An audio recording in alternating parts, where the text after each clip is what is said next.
Hello guys, good evening. Ayan, andito ako ngayon sa aking sinisimulang pet shop. Ayan, dito na ako nagdi-display ng aking mga isdang pambenta. So, ayan guys, yung video natin ngayong gabi ay para dun sa mga nagsisimula pa lang or bago pa lang nag-iisip na mag-alaga ng isda. So, ang topic natin ngayon guys ay yung ito sa akin, para sa akin yung 7 bagay, yung 7 common mistake na ginagawa ng mga bago pa lang nag-iisda or yung mga newbie kung tawagin. So ayan, ito guys ay base sa experience ko lang sa mga nagiging customer ko. Yung kadalasan na pag bumibili sila, bumabalik, ito yung mga bagay na talagang minsan madalas na itanong, madalas na nangyayari sa kanila na pagkakamali. So, ayan. Gagawin ko sanang 10 to guys, pero ito lang talaga yung naisip ko na talagang madalas, no? Tsaka kahit bata, kahit matanda, talagang madalas nung nagagawa. So, ayan. Simulan natin guys kung ano-ano yung kung ano yung 7 common mistake ng mga newbie. So, tara. Let's go. Ayan. Ito guys yung listahan ko. Wala naman tong random lang to. Yung pagkakasunod-sunod nila. So, una sa listahan ko guys ay yung ito, napakabadalas talaga to guys, yung overfeeding. So, siguro halos lahat naman tayo, yung mga nagsimula tayo, naranasan natin to overfeeding. Kasi masarap talagang magpakain ng isda, lalo na pag bago pa lang, hindi mo alam na merong hindi magandang epekto kapag sobra-sobra yung pakain natin sa ating mga isda. So, ayan. Kaya, una ko talaga itong naisip kasi kadalasan sa mga customer ko, ito rin yung nagiging problema. Kasi nga, ang akala nila okay lang na kahit na basta gutom pa yung nakikita nilang kumakain, yung umaangat, lumalapit sa kanila, sa kamay nila, ay pwede na nilang pakainin. So, ako ganun din nung nag-umpisa ako guys. Talagang hanggat kumakain yung goldfish ko, binibigyan ko. Tapos, oras lang, pag nakikita ko sumusunod-sunod na naman, bibigyan ko. So, ayan. Hindi pala maganda yun. Doon na madalas kasi nagkakaroon ng problema yung ating mga isda. Pati yung ating tubig kapag talagang kapag in-overfeed natin yung isda natin. So, lalo yung mga goldfish, medyo alanganin talaga yan guys. Kapag in-overfeed mo tapos nag-brown out, lalo na dito sa area namin, sobrang dalas ng brown out, minsan 3 times a day, 4 times a day. Kapag in-overfeed mo yung iyong isda, talagang siguradong ayun, masasayang, sayang yung perang pinambili nyo, yung kain.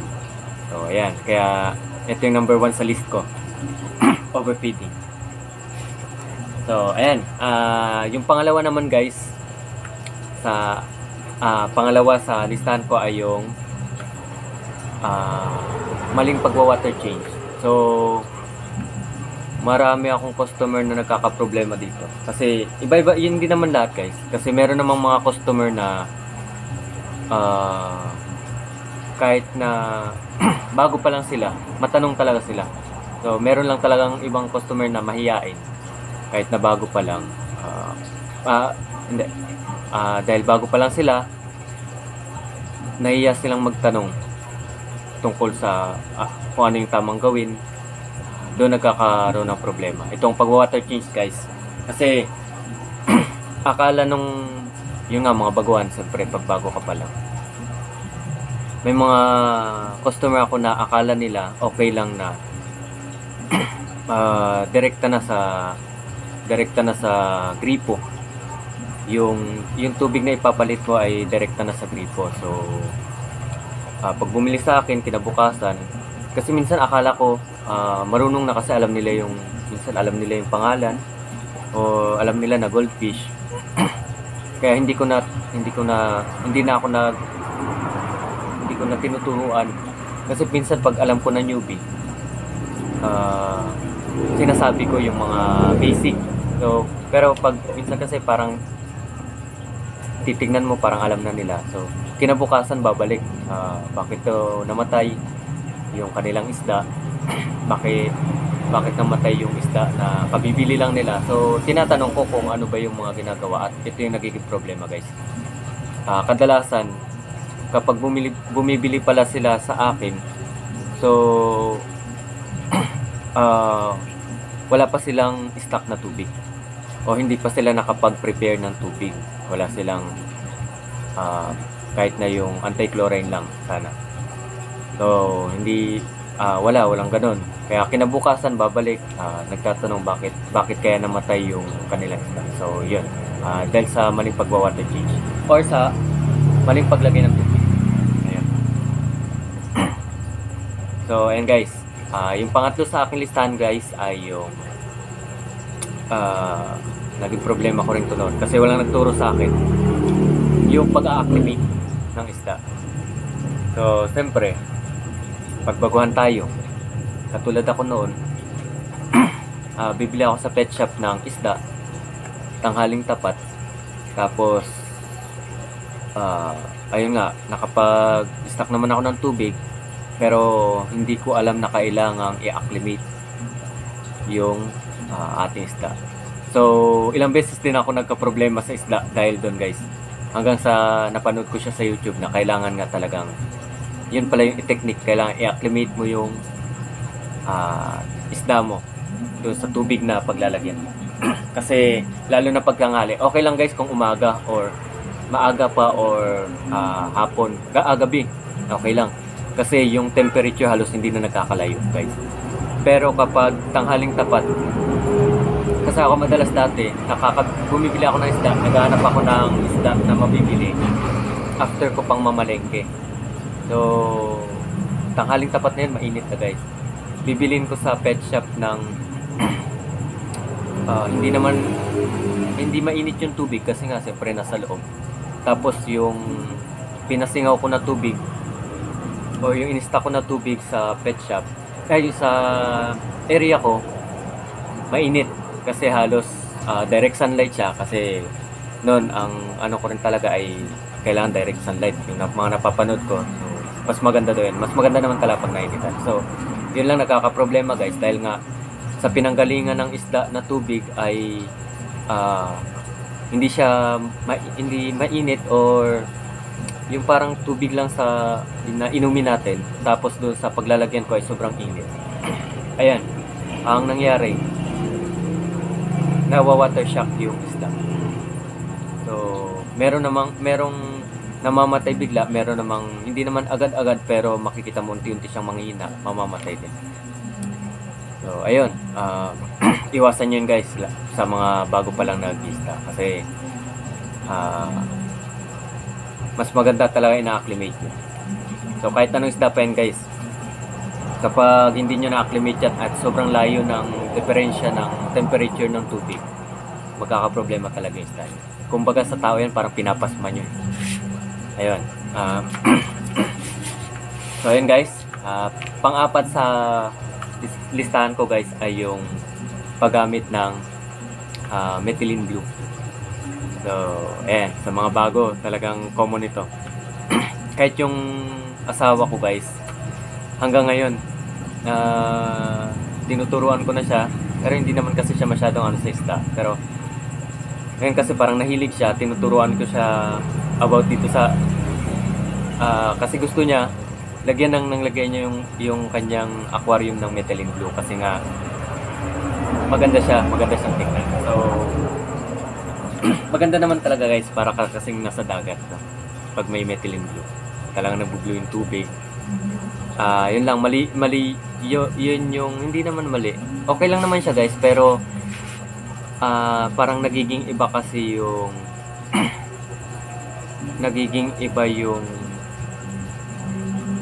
hindi nalalaman ng mga newbie kung ano talaga yung gamit ng methylene blue. So ayan guys, ito kasi hindi ako naglalagay ng methylene blue ng lagi. Ginagamit ko lang talaga yung methylene blue guys kapag nagpapaitlog ako ng goldfish or danyos, basta egg layer. Yan yung isang pinagagamitan ko guys ng methylene blue kapag nagpapaitlog ako. Ang isa pa guys, kasi yung methylene blue guys para yan sa sakit, sa sakit din, tsaka sa fungus, para hindi mapungus yung ating, makaiwas sa fungus yung ating mga egg. So kaya naglalagay talaga tayo niyan guys. Importante yan kapag nagpapaitlog tayo. At yung isa pa ay para mawala yung mga nilalagay ko yan kapag guys, kapag naglilipat ako ng isda sa bagong lalagyan. So yun lang yung time na maglalagay ako sa tubig pagka bago, para maiwasan yung sakit doon sa ating tank or sa ating aquarium, sa ating pond, sa concrete pond. So ako naglalagay ako niyan guys, kasama ng asin. Ayan. Pang-iwas natin yan sa mga sakit guys sa ating mga isda. So yun talaga yun guys, yung pinakagamit ng methylene blue. So hindi yung pampakulay guys. Pero okay naman siya guys. Kung talagang gusto nyong ganun yung kulay ng tubig, okay lang naman. Wala namang problema yan, tingin ko. Kasi ako nung una, naglalagay din ako kahit wala akong nakikitang sakit or wala namang nangiitlog. Naglalagay ako noon dati guys. Kasi maganda siya sa mata, medyo blue. Lalo na kung mahilig kang magtambay sa aquarium mo. Kasi ako dati ganun. Nung isa pala yung aquarium ko, talagang nilalagyan ko, tapos dinidikit ko yung mukha ko sa aquarium para kitang-kita ko yung mga isda. So ang ganda niya kasi nag-blue nga yung para kang nasa dagat. So ayan, panlima guys. Panlima na pala tayo guys. Medyo mahaba na yung video natin. Pero mahaba talaga to guys kasi nga mga ganitong topic.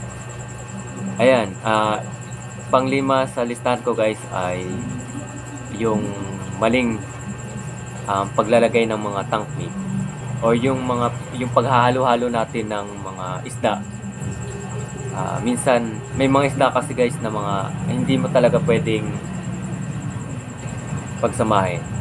So pwede naman siyang pagsamahin, kaya lang ang mangyayari guys ay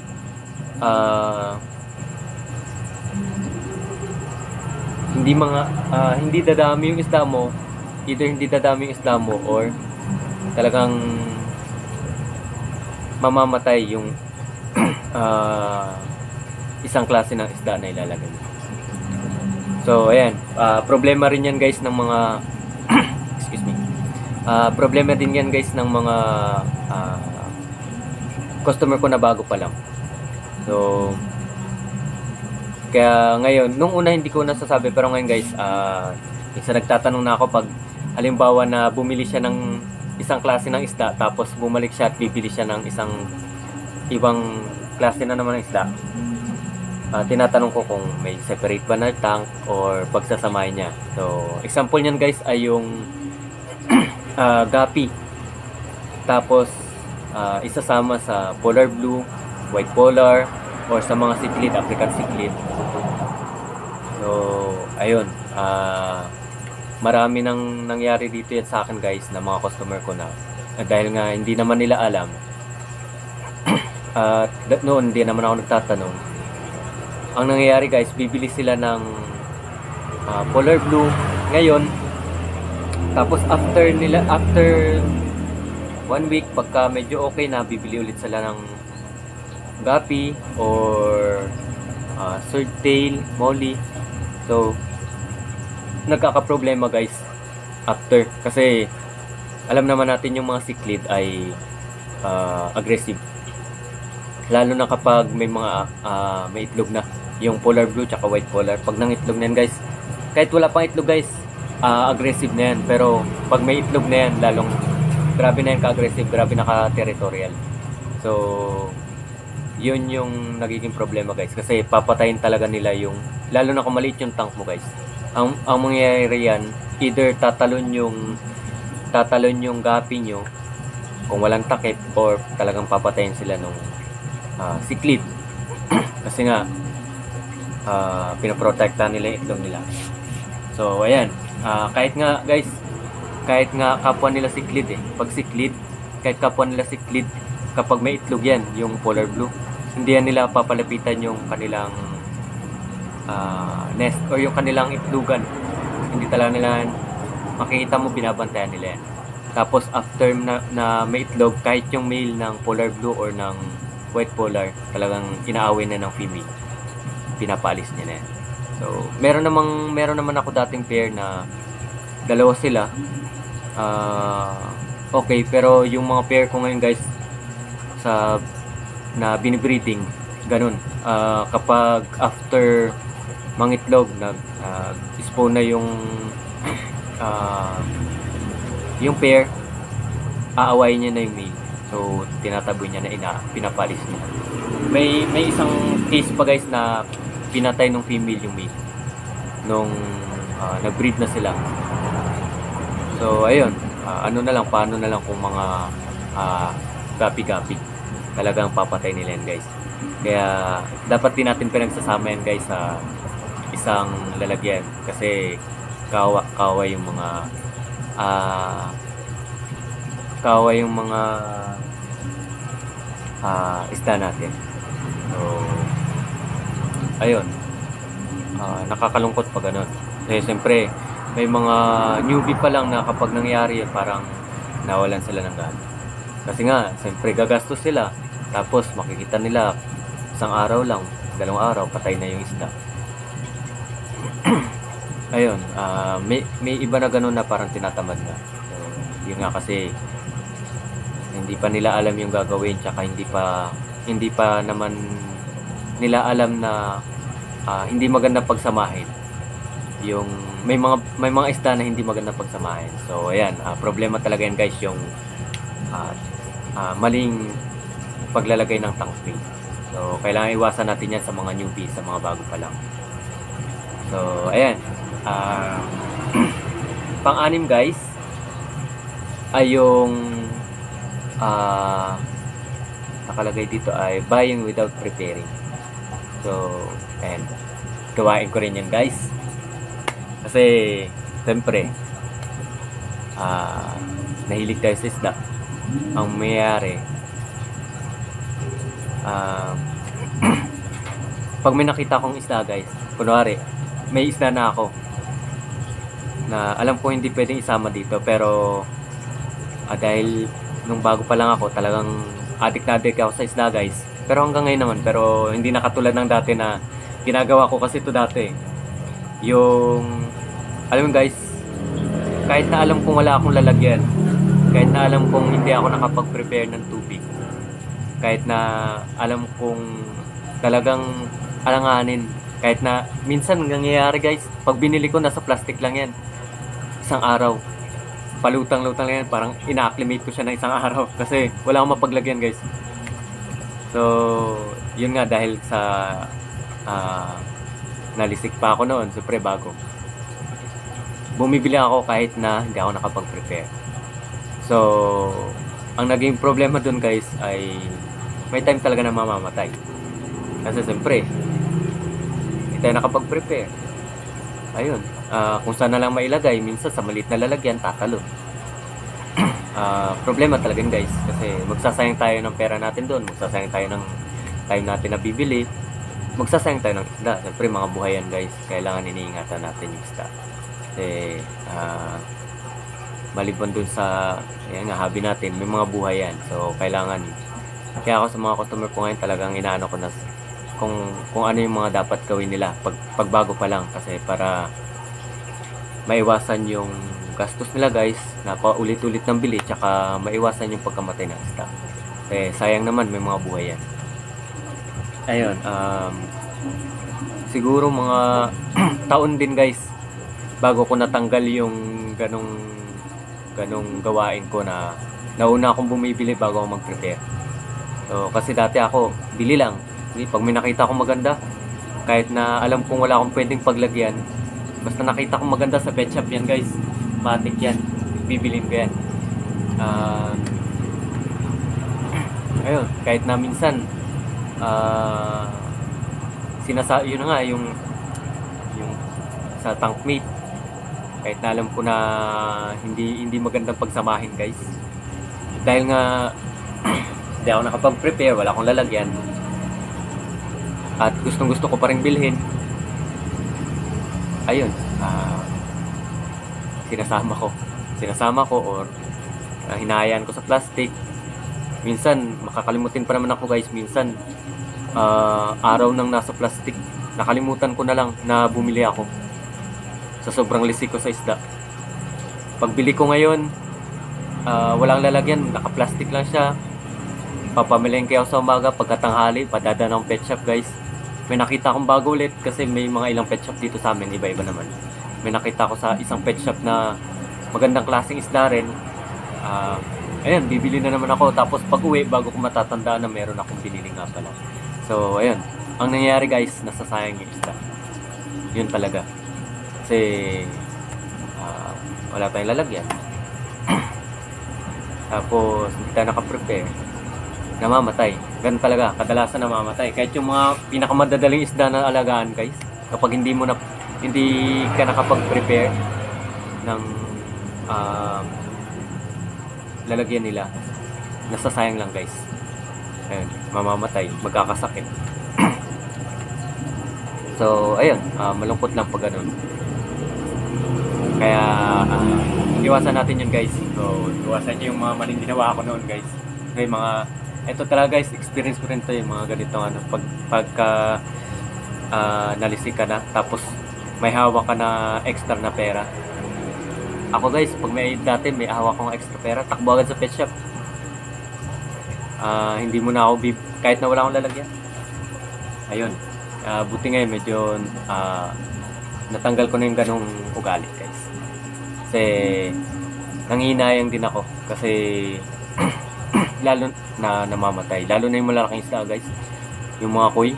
Siyempre pag nasa plastic yan, goldfish, pag nasa plastic yan na isang araw at nagdumi na yan, nawala ng oxygen, patayan kinabukasan guys. So sayang. Ayun, ito guys, last sa listahan ko pala sa mga maling nagagawa ng mga bago pa lang nag-ista. So mali ko rin itong ginawa guys. Ito karamihan dito guys, ginawa ko to eh. Nagawa ko talaga to nung bago pa lang ako nag-ista.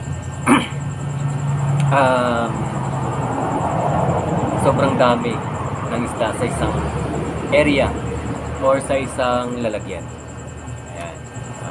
Siyempre, agree naman kayo talaga dito sa mga pinagsusulat ko na to kasi pag na-experience na to guys, masasabi nyo mali rin talaga na ugaliin yung ganito. So, ayan, sobrang dami. Ako dati, kahit na halo-halo, meron akong tank noon, yung pinakaunang tank ko, malaki yun guys. Lalagyan kasi namin ng platinum guys eh. Malaki pa dito. Kinonvert ko lang siya na maging aquarium. Dahil, yun na nabalik sa akin yung hilig ko sa aquarium, sa pag-isda. So,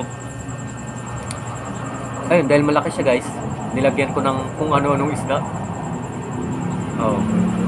Nilagyan, natatandaan ko, isang tank lang yun guys ha. Medyo malaki siya guys. Siguro kasi 38, siguro mga 50 gallons or 70. Basta malaki siya guys eh. Nilagyan ko siya ng bala shark. Meron siyang bala shark, meron siyang hammerhead shark, meron siyang guppy, meron siyang swordtail, may platy, may molly, merong barb, merong yung mga white skirt tetra tsaka black skirt tetra kasi dati wala pa yung mga glue eh, tetra. May danyo, ayun. Halos araw-araw guys may namamatay. Tataka ko noon, sabi ko bakit namamatay? Meron naman akong, ang sabi lang naman kailangan ng yung mga filter. So nilagyan ko naman siya ng filter. Kaya lang yun nga, sobrang dami pala guys, tsaka dahil iba-iba yung isda, hindi naman pwede palang pagsamahin.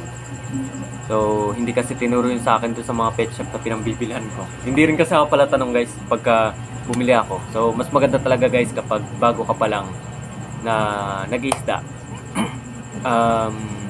Mas magandang maging matanong ka guys. Huwag kang mahiya. Kasi, wala nang bayad magtanong guys. Saka, hindi ka naman gumagawa ng masama kung magtatanong ka. So, ayan. Kung alam ko lang noon, talagang naging matanong na ako guys nung bago pa lang. Kasi marami na akong isdang nasayang nung bago pa lang ako. Dahil hindi ako nagtatanong guys. Hindi ko alam yung gagawin. Although meron akong background guys. May unti akong knowledge. Kasi yung mga ilolo ko tsaka yung tito ko. Nung elementary pa ako, nag-aalaga sila guys. Taga Cebu yung lolo ko. Talagang nagbi-breed sila yung tito ko. Kaya lang siyempre sa tagal ng panahon, nakalimutan ko na rin.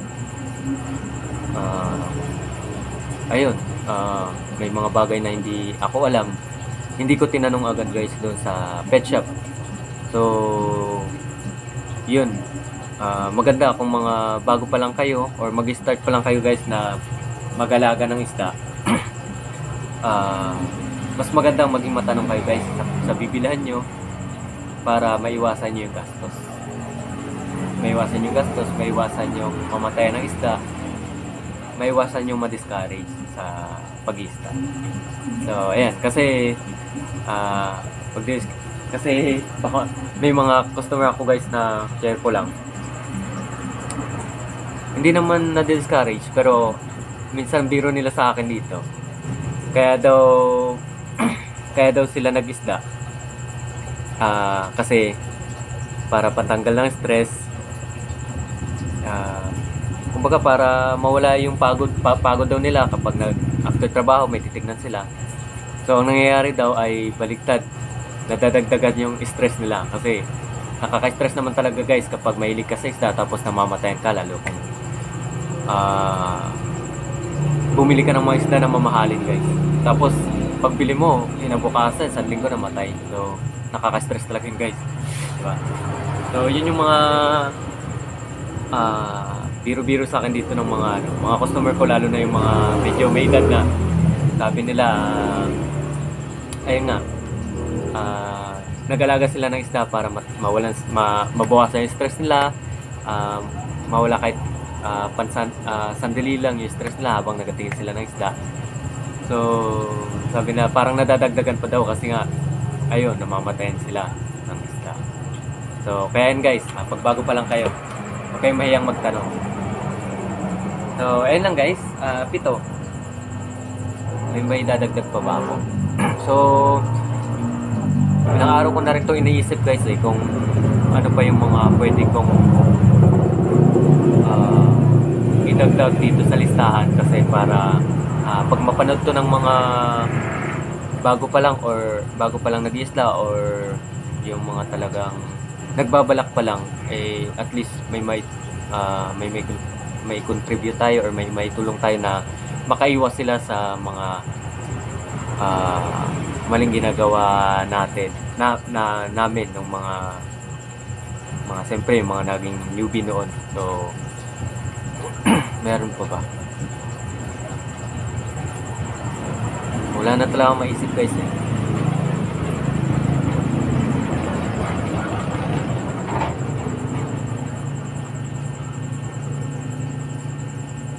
So far yun lang naman talaga guys. Siguro kung may maisip akong iba pang yun nga, yung mga common mistake ng mga newbie, siguro gagawa na lang ako ng isa pang video, or merong akong customer na makuhaan ko ng idea na nangyari sa kanila na ayun nga, pwede naman palang maiwasan kung alam lang nila. So gagawin ko na lang siguro ng another video. Ayan. Kasi ilang araw na rin ako nag-iisip guys, wala na rin talaga akong maisip na pwede pang idagdag dito sa 7. So far kasi ito pa lang rin yung mga nangyari sa akin na mga sablay pag bago ka pa lang nag-iisda. So, ayun, totoo naman guys, sablay talaga yan kapag bago ka pa lang. So, dapat kapag bago pa lang pala tayo nag isda or nagpaplano pa lang tayo, inuna natin yung research guys. Importante talaga yun guys para hindi sayang yung oras natin, hindi sayang yung pera natin. Siyempre kahit nasabihin mong extra na lang natin yun or yun nga extra, sayang pa rin yun guys. Kasi siyempre pinagpaguran pa rin natin yung pera na yan na pinambibili sa mga isda. Tsaka sayang talaga yung isda mismo guys na binibili natin, buhay yan guys. Sayang talaga kung mamamatay lang dahil sa kakulangan nung bumibili nating mga hobbies. So ayan, kaya sana sa mga bago pa lang nagpaplano ay may mapulit kayo dito sa aking video at para maiwasan nyo yung mga ginawa ko noon na mga sablay sa pag-i-isda. So and guys, hanggang dito na lang. Gawa na lang ako ng isang video pa pagka meron na ulit. So, medyo mahaba pa na yung video natin guys eh. So ay guys, thank you pala. Thank you sa mga patuloy na sumusuporta sa aking channel kahit na matagal akong walang upload kasi busy talaga guys. Pero sabi ko nga, dahil kahit na ang tagal ko nag-stop guys, tuloy-tuloy pa rin yung suporta ninyo, ng mga viewers, ng mga nag-subscribe sa akin. Nagulat ako guys kasi ang tagal ko talaga hindi nag-upload. Tapos nabisi ako sa hanap buhay kasi nag-negosyo rin ako.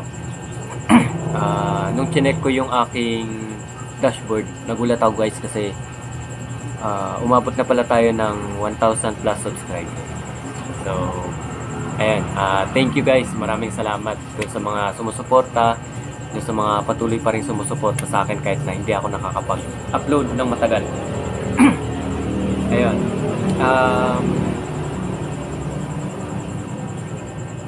itatry ko guys, sana hindi na magka-problema yung aking negosyo. Maliban dito guys kasi ito wala talaga guys. Ang sarap magnegosyo ng isda guys. Halos lalo na kung ikaw ang nagbi-breed kasi halos para na siyang passive income guys. Kasi wala akong ginagastos halos dito guys. Tapos ang kinikita ko nito, yun yung pinambabawi ko ngayon sa negosyo ko na nagkautang. So kaya yan guys, kung gusto nyo mag pet shop, napakaganda nyan guys. Lalo na kung kayo magbe-breed. Kung siguro guys, nag-aangkat kayo, marami naman sa amin ditong pet shop guys na nag-aangkat. Okay naman kasi may mga sinusuplayan ako na pet shop na tinatanong ko rin kung kamusta yung o kung okay lang ba yung kitaan nila na hindi sila yung nagbe-breed, inaangkat lang nila. So okay naman daw guys, kaya maganda yung ganitong negosyo. Pero mas okay yan guys kapag ikaw talaga yung nagnegosyo, ikaw yung nagbe-breed, ikaw yung nag-breed ng sarili mong isda. Kasi ang ginagastos ko lang dito guys ay yun nga, ito yung kuryente, pero mahina lang yun guys kasi may sarili itong nakakontador. Kaya na-check ko kung malaki, matakaw yung itong isdaan sa kuryente. So hindi naman. Dahil ako ngayon nagbe-breed ng mga isda ko, talagang doble yung kita guys. Nakailang salba na to ng negosyo ko guys, yung pag-iisda. Kaya hindi ko siya binibitawan kahit na nung una ayaw to ng partner ko. Pero eventually, katagalan, nakita niya na rin yung tulong kasi dati ito, hobby lang, tapos lagi lang nakatambay guys sa aquarium. Pero nung nag-pandemic, ayan, na siya. Doon na ako nagkaroon ng na mag-breed. So, nung pwede nang lumabas, nag-post lang ako ng isa. Yun, ang laki ng kinita ko ng isang linggo. Parang nasa 5 digits. So, kaya okay yan guys. So, ayun lang guys.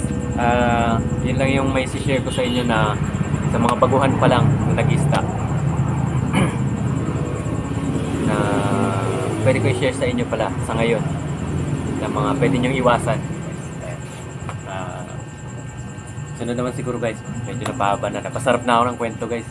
So sa susunod siguro magla-live na lang ako. Ito, kasi para kung anong pwede ko masabi, pwede ko may kwento.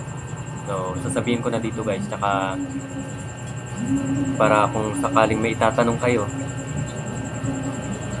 Oo, maganda yun guys.